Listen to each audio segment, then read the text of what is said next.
Vamos a ir a Moscú, pero a lo que en ese momento era el Zarato de Rusia. Vamos a ir al 6 de noviembre de 1673. Ahí nació Alexander Danilovich Menshikov.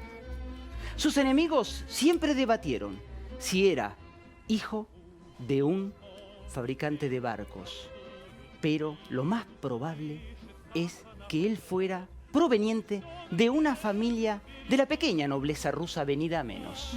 Así que de joven él se ganó la vida vendiendo panecillos rellenos en las calles de Moscú. Pero ahí lo conoce un allegado al zar, y como este hombre era muy entrador y era carismático, se desenvolvía muy bien, enseguida lo llevan a formar parte de los que rodeaban al zar. Pero cuando muere este mentor, en 1699, él directamente pasa a estar bajo el ala del zar y pasa a estar como el tipejo, en la guardia real del zar. Muy pronto tiene buenos desempeños en luchas contra el Imperio Otomano. Peleaban mucho con los rusos en esa época, los otomanos. Y cuando Pedro el Grande emprende su primer viaje por Europa para ilustrarse y después llevar todo eso a lo que él soñaba de la nueva Rusia, a su lado estaba Menshikov. Y Menshikov aprendió junto con Pedro el Grande en Ámsterdam ideas navales, que luego serían plasmadas en la potente armada rusa. Pero eso no sería lo que lo llevaría a hacer una gran carrera al lado del zar. Lo que lo llevaría a ser grande sería su protagonismo en la Gran Guerra del Norte, contra los enemigos de siempre. Hoy parece mentira, pero eran los suecos. El otro gran imperio del norte. Mira. Entonces este tipejo tiene un muy buen desempeño y contribuye con su actuación a ganar territorio con salida al Báltico. Y sobre todo a ganar un bastión de donde se construiría la ciudad que estaba llamada a ser la capital del imperio que soñaba Pedro el Grande. San Petersburgo. Tuvo una cantidad de nuevas victorias y fue nombrado mariscal de campo. Pero no solo eso, fue nombrado también gobernador de una región cercana a las tierras que él había conquistado, con poderes ilimitados. Así que el tipejo enseguida se pasó de rosca y lo denunciaron por corrupción. Pero Pedro el Grande, su amigo, le salvó la vida. Ahora, Menshikov, que era avariento como él solo, siguió rapiñando a troche y moche y volvió a ser acusado de corrupción. Esta vez no sería Pedro el Grande quien le salvaría las papas, sino otro personaje clave de esta historia. Catalina, esposa del zar, que hacía un tiempo andaba en entreveros amorosos con Menshikov. Muy pronto, Menshikov tendría la oportunidad de devolverle a su amante el favorcito que le había hecho. En 1725, cuando muere Pedro el Grande, él, el propio Menshikov, se encarga de que sea Catalina quien ascienda al trono y se convierta así en Catalina I de Rusia. Ahora, amante y mentor de la emperatriz, Menshikov tenía la vaca atada y iba a hacer lo que se le antojaba. Tenía el imperio en un puño. En la efímera gloria de Catalina, que duró solo 2 años, él era prácticamente el dueño de Rusia. Hacía y deshacía a su antojo. Y cuando muere repentinamente la emperatriz con solo 42 años, el poder de este hombre no menguó. Porque él logró que se nombrara zar a un jovenzuelo que él podía dominar tan bien como quería. Pedro II, nieto de Pedro el Grande. Pero no solo eso, Pablo. Hay algo más. Este hombrecillo logró que en su lecho de muerte, Catalina I incluyera una cláusula fundamental en el testamento, que decía que solo aceptaría que Pedro II fuera zar de Rusia si se casaba con una tal María Menshikova, que no era otra que hija de Menshikov. O sea que Menshikov se iba a asegurar que seguía teniendo el poder de uno de los imperios más vastos de la historia. Siguió con el joven zar manejando los hilos, era el titeritero detrás del poder. Se hizo un palacio con su nombre a orillas del río Neva y empezaron a llamarlo el medio zar. Él mismo. El medio zar.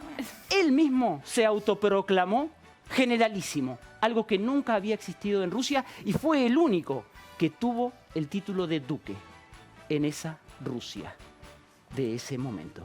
Así que aquel joven que había tenido que vender panecillos rellenos en las calles de Moscú para poder vivir, era ahora el hombre más poderoso de Rusia.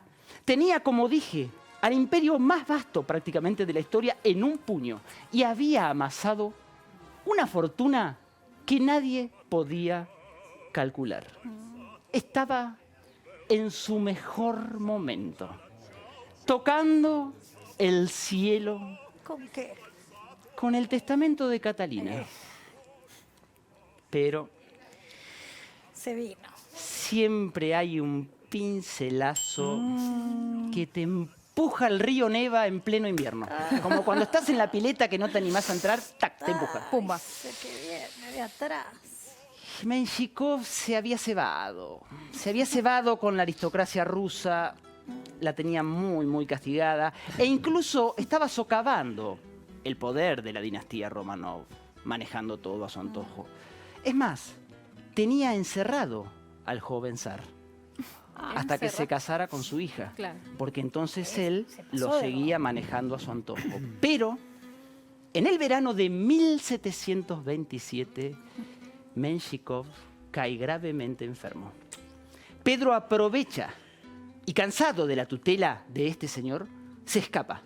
Ahí es cuando la aristocracia rusa, que lo tenía entre ceja y ceja, aprovechó la volada, armó un complot con Pedro II y en solo días la estrella del hombre más poderoso de Rusia languideció. Fue llamado el ladrón más grande del imperio. Fue condenado a muerte. Luego le conmutaron la pena por otra que no sabemos si es preferible. Destierro a Siberia con toda su familia. Particularmente su hija María, que jamás llegó a casarse con el zar. No llegó. No llegó. Así que allá fueron a Siberia. 2 años después, padre e hija, en la total miseria, mueren bajo el crudo invierno siberiano. Se termina así la historia del hombre que se quemó con el sol del poder en una Rusia que tarde o temprano castiga a los presuntuosos. Sí, el poder quema, a veces para algunos.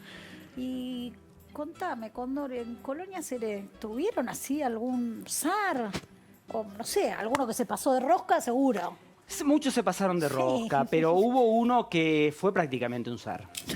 Fue efímero también, como Catalina I, que no confundamos con Catalina la Grande, que fue Catalina II.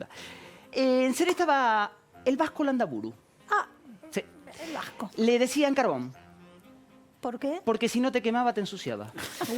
El vasco llegó a Seré en una chatita desvencijada que daba lástima. Pero muy pronto, al igual que Menshikov, él iba a pelechar en el zarato de Seré.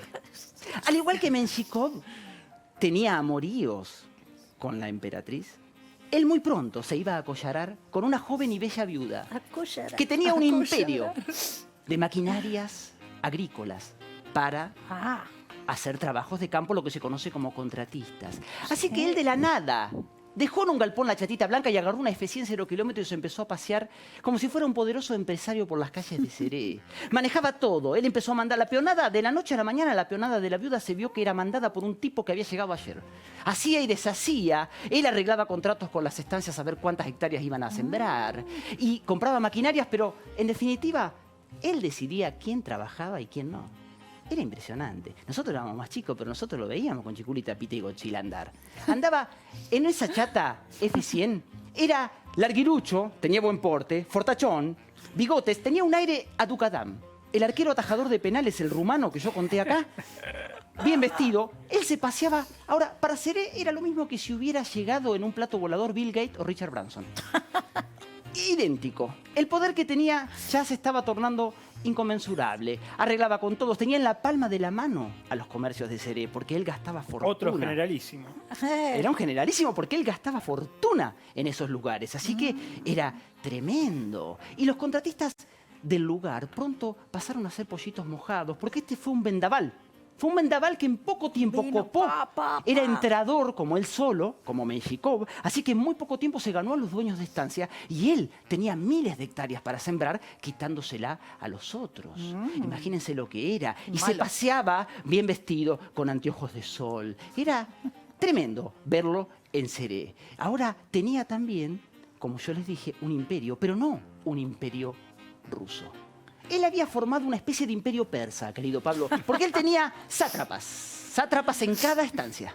Sátrapas no eran más que peones que él trabajaba, cooptaba y le hacía patear en contra del patrón. O sea que él, además de tener hectáreas a troche y moche para manejar y sembrar, él tenía hacienda de cría y hacienda capitalizada para engordar. Entonces, ¿cuál era la función de estos sátrapas? Agrandar su stock y achicar mediante artimañas las del dueño. ¿Cuáles eran algunas de estas artimañas, se dirán ustedes? Y bueno, en la cría siempre las vacas del dueño malparían y las de él tenían mellizos.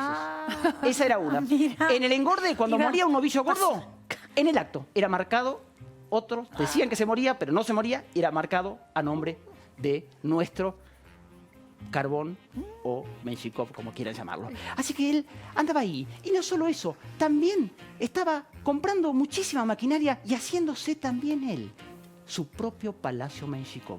Porque estaba reestructurando totalmente el chalet que tenía la viuda. Ahora, claro, no estaba en el río Neva, sino que estaba al lado de la vía. Ahora, en un momento él manejaba todo. Se cebó tanto que llegó el boom de la soja. Cuando llega el boom de la soja, él se juega a todo o nada, directamente. Siembra todo. Imagínense, sembraba chacras, quintas, campos, hasta la vereda. Si pasabas un poco sucio de jugar al fútbol, también. Tiraba una... Listo. Si pegaba la cosecha, 95% del PBI agrícola de Seré iba a pasar a ser manejado por Egochila. Me dijo, aprovechemos a jugar al fútbol ahora porque después nos va a cobrar. Pero iba a ser dueño del pueblo. Pero, ¿qué pasó? También si a vos te sale mal la cosecha, vos estás endeudado. Porque vos siempre te financiás, vas pateando y con lo que cosechás pagás. Claro. Él estaba enterrado hasta la cabeza y en un momento empezó a llover, no paraba de llover, falló toda la cosecha íntegra. Desapareció la cosecha y así como desapareció la cosecha, también desapareció Carbón. De la noche a la mañana, como había venido, dejó todo. Dejó a la viuda colgada de una rama, dejó las deudas, dejó la maquinaria tirada en el campo. Lo único que agarró del galpón fue su chatita. La única con la que había venido y así se fue. Lo peor no fue eso igualmente. Lo peor fue que ya no le dijeron más Carbón. Le pusieron Canario estresado. ¿Por qué? Canario estresado. Porque se desplumó solo. Y desapareció de la noche a la mañana. No se supo nunca más nada. Estaba estresado y No se lo vi desplomó. nunca más. Así, desapareció. Fue la Siberia. estrella, fue la estrella de Menshikov. Como llegó, se languideció. Chau. Partió a Siberia. Dios sabrá. No, tal vez, qué sé yo. Dios sabrá. Dejó a todos. Lo dejó todo de garpe. Y sí, también era broche Sí, viejo. También sí. era broche viejo porque dejó el tendal. Ah, Sí. broche viejo porque dejó el tendal. Dejó el tendal. No.